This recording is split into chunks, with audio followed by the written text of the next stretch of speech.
And with that, the very first topic I'd like to dive into in a little more depth is just what we found out about how millennials travel regionally. So we dove deep into the regional travel patterns of millennials, like I said, closer to home and in the New York City area.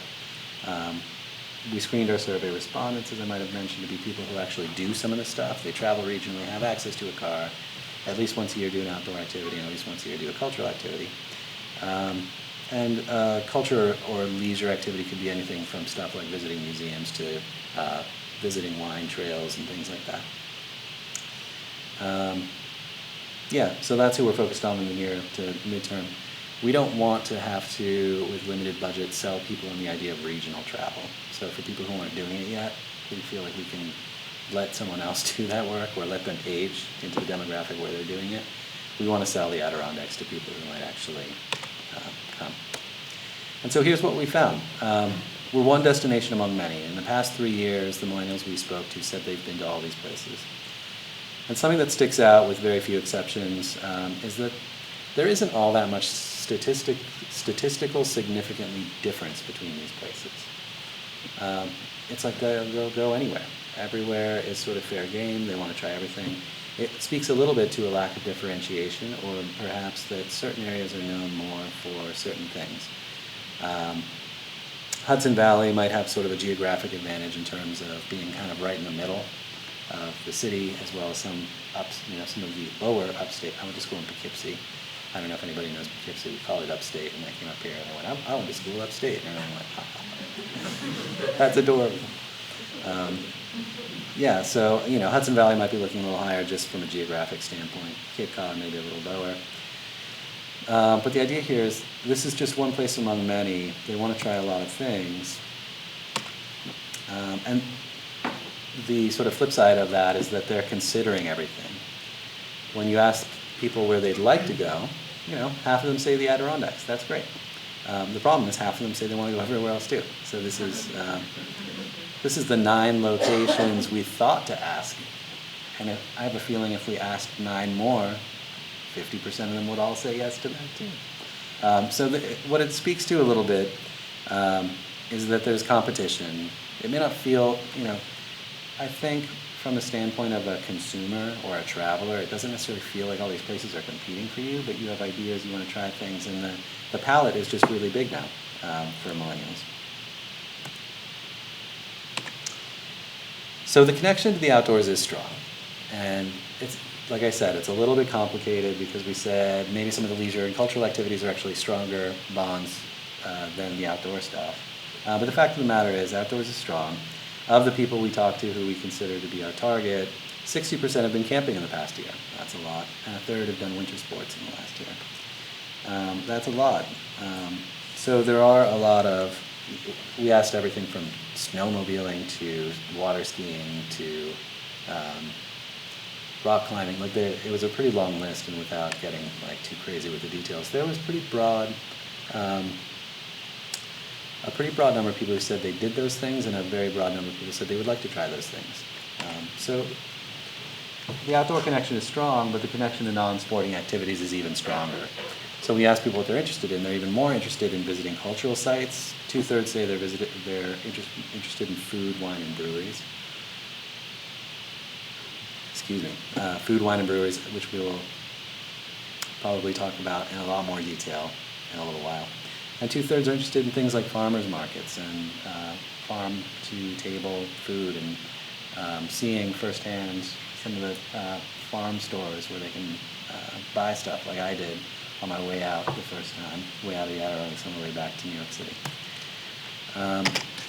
The weird thing is, when traveling regionally, they say they prefer to have adventures or find unexpected experiences rather than relax and recharge. So by 2-to-1, by a margin of roughly 2-to-1, they're having adventures, but yet they prefer these cultural and leisure activities. And I think that a logical conclusion to reach here is that leisure and cultural activities are adventure for them when done the right way. Discovering new things around a corner, improvising with your phone to find the next place to eat based on Yelp reviews or whatever it is that's going to happen. Making an activity up on the fly. Shopping. when you didn't know there were stores in a particular town on the main street of that town. So I think something to realize here is that adventure and exploration are going to come up a lot as themes with millennials and regional travel. And it's important to know that that doesn't just mean extreme sports or even outdoors activity necessarily. It might mean a lot of things. I just segued into my own slide really nicely. It means a lot of things to millennials. So getting into local culture, history, or attractions, 3/4 say that that's part of adventure. 2/3 say that learning a new skill, like a sporting activity or maybe even a harder skill or learning how to make something, that's important. 3 out of 5 say that trying out a new hobby, making something, learning something out of the ordinary, is something that creates a sense of adventure on their trips. And so when you take these 3 characteristics, what we found in the survey is that 72% of millennials we tested, roughly 3 out of 4, say these are 3 things that would make them more likely to choose one destination against another. So we either have these or we can think about developing them, because I don't think they're too far away from our core DNA that we couldn't do this credibly. And so I don't know what the block is. Maybe we're surprised that local culture, history, and attractions is such a big deal. And it's like an initiative to connect millennial travelers to those things more might be something that could really help our cause. Or that learning is such a big deal, which is a theme that you're going to see throughout this. And how can we get people to leave feeling like they've actually learned something or made something, taken something with them. So that's some of what adventure means to millennials. And like I said, almost 3/4 of them said they'd be more likely to choose a place. The next factor, and this is my drive yesterday from Brooklyn to Tupper Lake, New York. It's 5 hours and 22 minutes with minimal traffic. They're always doing construction in New York that makes you eventually wonder why you live there at all. But what we found is that 41% of our millennial target says they're unwilling to travel more than 4 hours for a regional trip. So that puts New York City kind of in an uncomfortable place, but it also affects places further upstate if we're trying to draw them up deeper and further north into the park. So the proximity factor is important, and there are potentially some nuances that can help us navigate through it a little bit. So it's not just about distance. Pretty much what we found is that the distance driven also correlates directly to the number of nights millennials expect to stay with us. So if you only drive 1 or 2 hours, you don't really have to stay overnight. If you're driving 3 or 4 hours, you might want to stay 1 or 2 nights. 5 or 6 hours, stay 2 or 3 nights. And if you're driving 7+ hours, people expect to stay 4 to 5 nights. So if you want to figure out how the length of the drive translates into the number of nights they want to spend, you can more or less divide the number of hours that they drive by 2. And that's the minimum stay millennials anticipate as being worth the drive.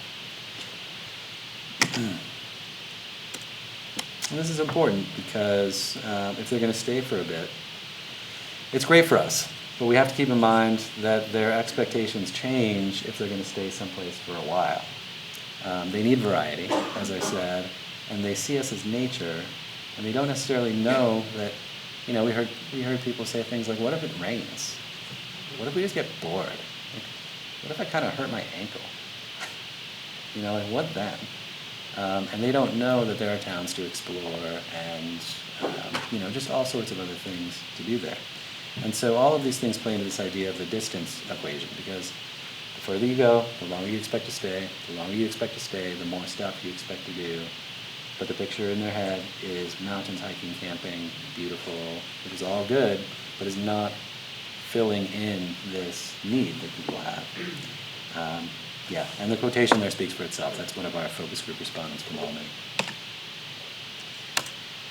So when we talk to them about how they travel regionally, more than half say they design their own trip and make detailed plans what to do there, although you'll see in a moment they were probably lying when they said that. Just because it's quantitative data doesn't always mean it's true. A joke that my boss always tells is, did you know that half of stats are made up on the spot? Takes a minute. All right. Tough room. Keep going. So more than half say they design their own trip and make detailed plans what to do there. Over a third get to the location and just make it up as they go along. They call it winging it or improvising. We heard a lot about it in the focus groups. In the focus groups, actually, it seemed like this is what just about everybody was doing, at least to some extent. And only around 9% take prepackaged trips that map everything out for them, things like the Groupon trip or something from, I guess, a travel agency or something like that. I think Groupon is probably more of a realistic scenario.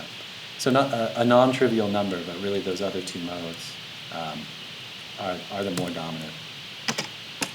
So for the detailed planners, one of the issues is that they don't know where to start planning an Adirondacks trip, which may be frustrating to us because we have a lot of resources out there to help them do just that, but for some reason we're not connecting.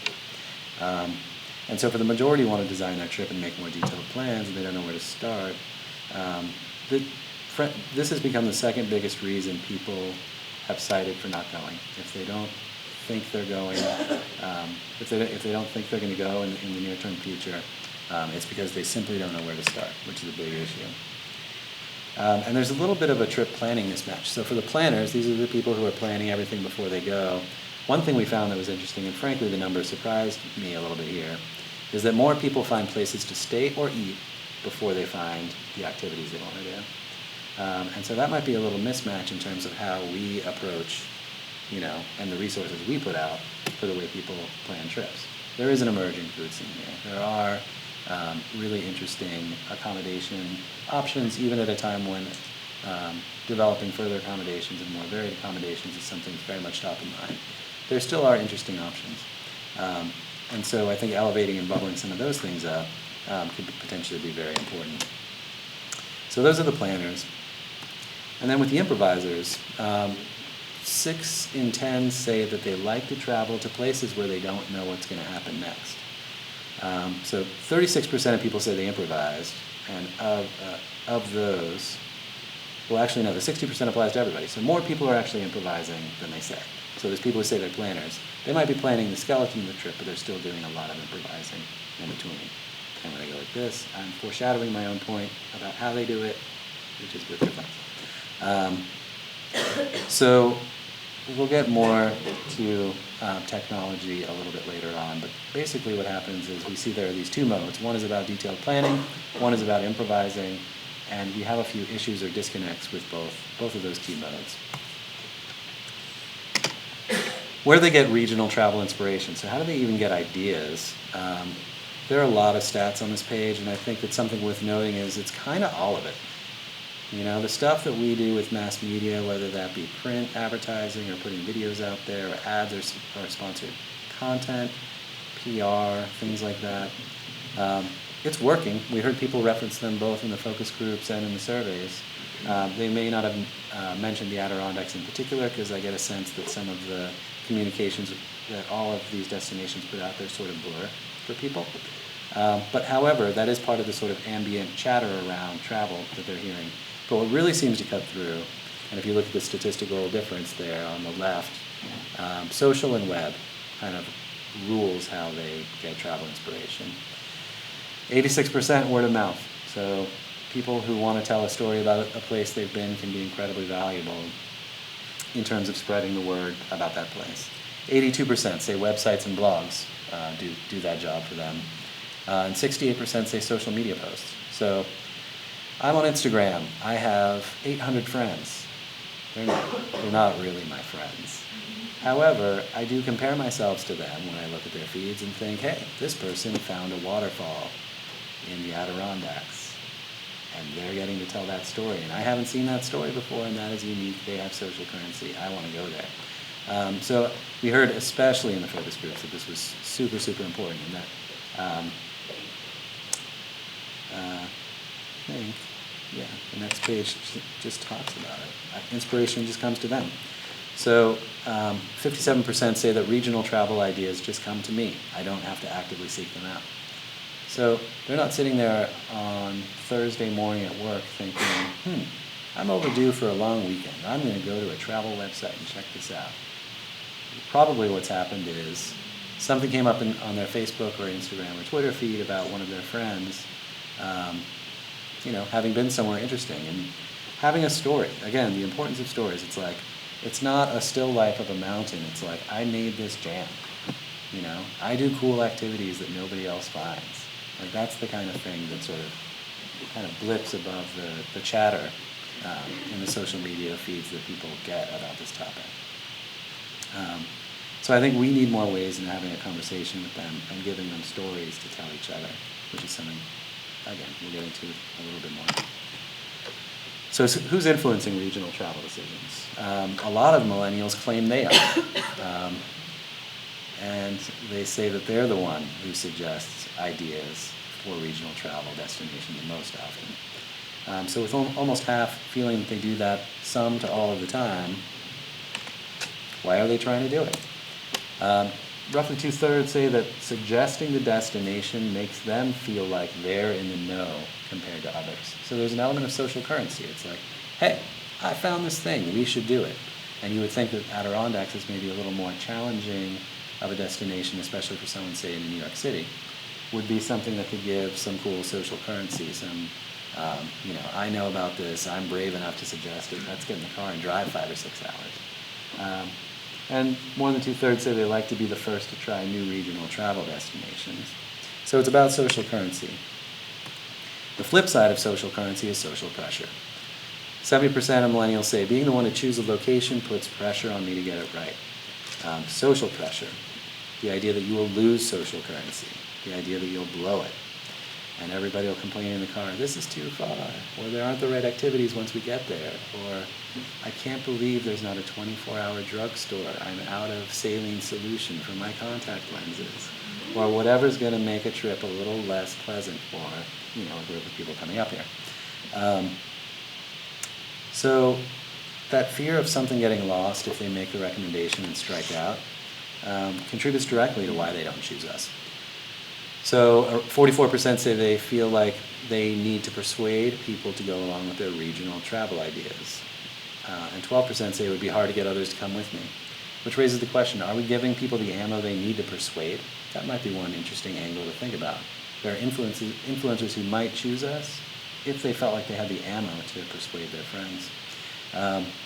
10% say their friends haven't been, and 10% say they haven't seen anything online or on social media about it. So taken cumulatively, this idea of social pressure is very significant in why they don't choose the Adirondacks, and something it was new to me, perhaps new to you.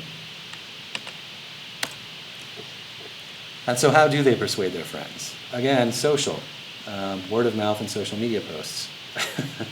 I think probably you're starting to see a recurring theme here, that there's a very strong social component to this, and that social media plays a big part in things. But word of mouth and social media posts are some of the ways they persuade their friends. I've heard good word of mouth about it, and here's what it was.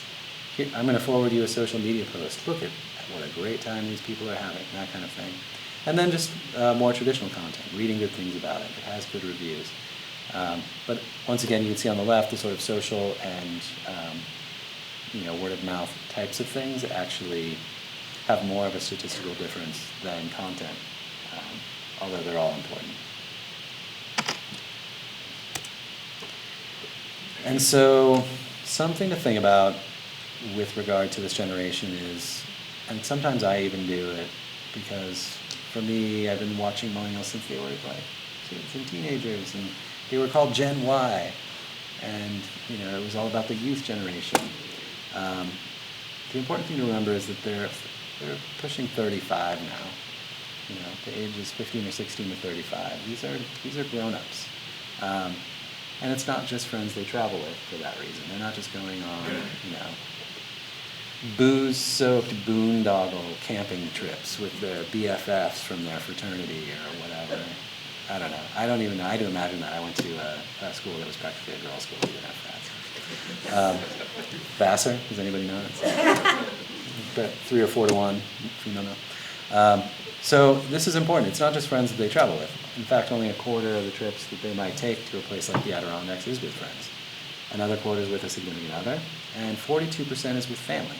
And when I first looked at this, I thought, that's a lot of family reunions. You guys are killing the family reunion business.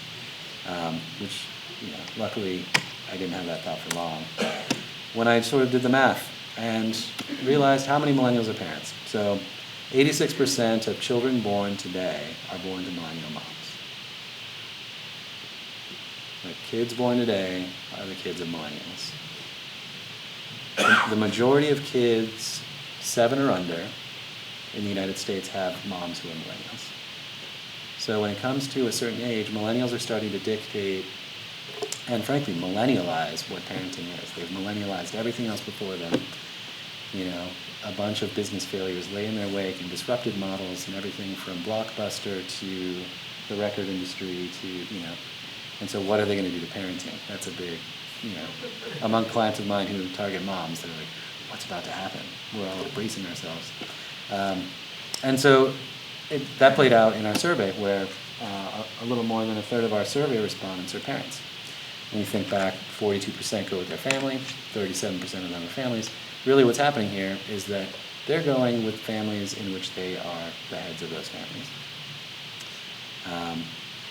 And that's something we need to think about if we're going to reach them. Because kids, we talked about the social pressure, and kids apply a different kind of social pressure. The millennial parents that we surveyed said across the board practically that they want their kids to be flexible and not have to make too many special changes for their kids. They want their kids to be rugged and go with the flow, except the same numbers say, but I plan the regional trip around what my children want and need, and 87% say amenities for kids are important.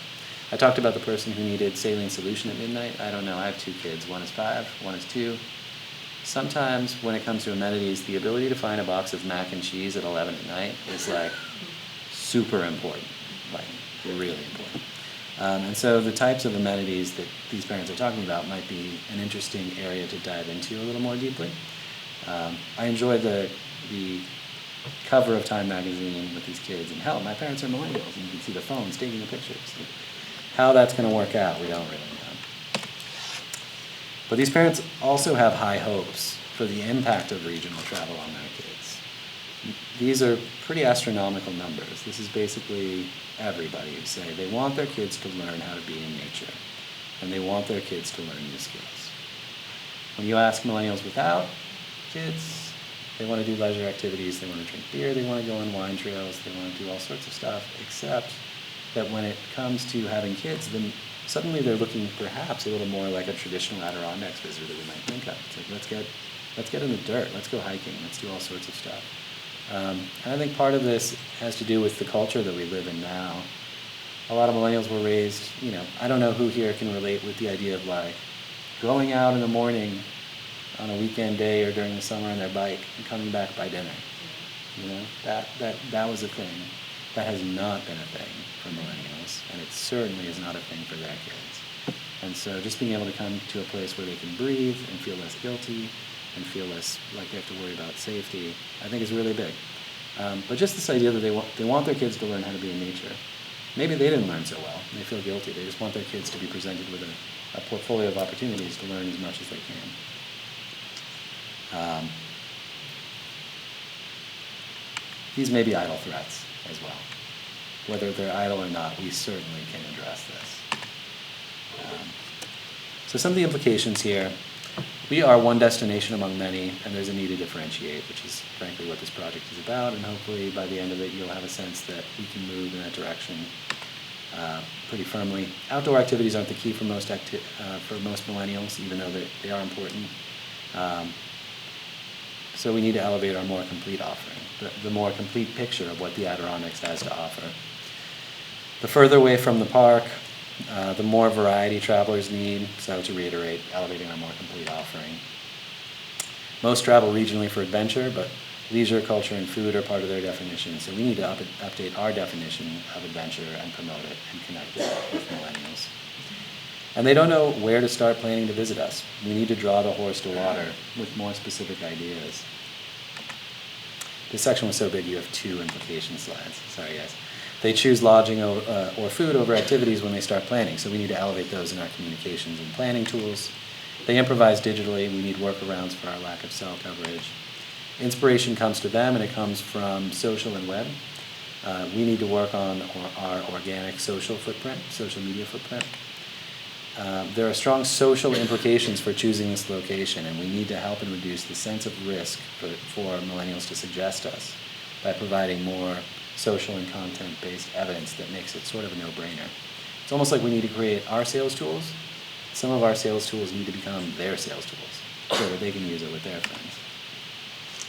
And it's worth noting that more than a third of our target are parents, and we need to consider enhancing the experience for younger kids and the parents who are very involved with raising those kids.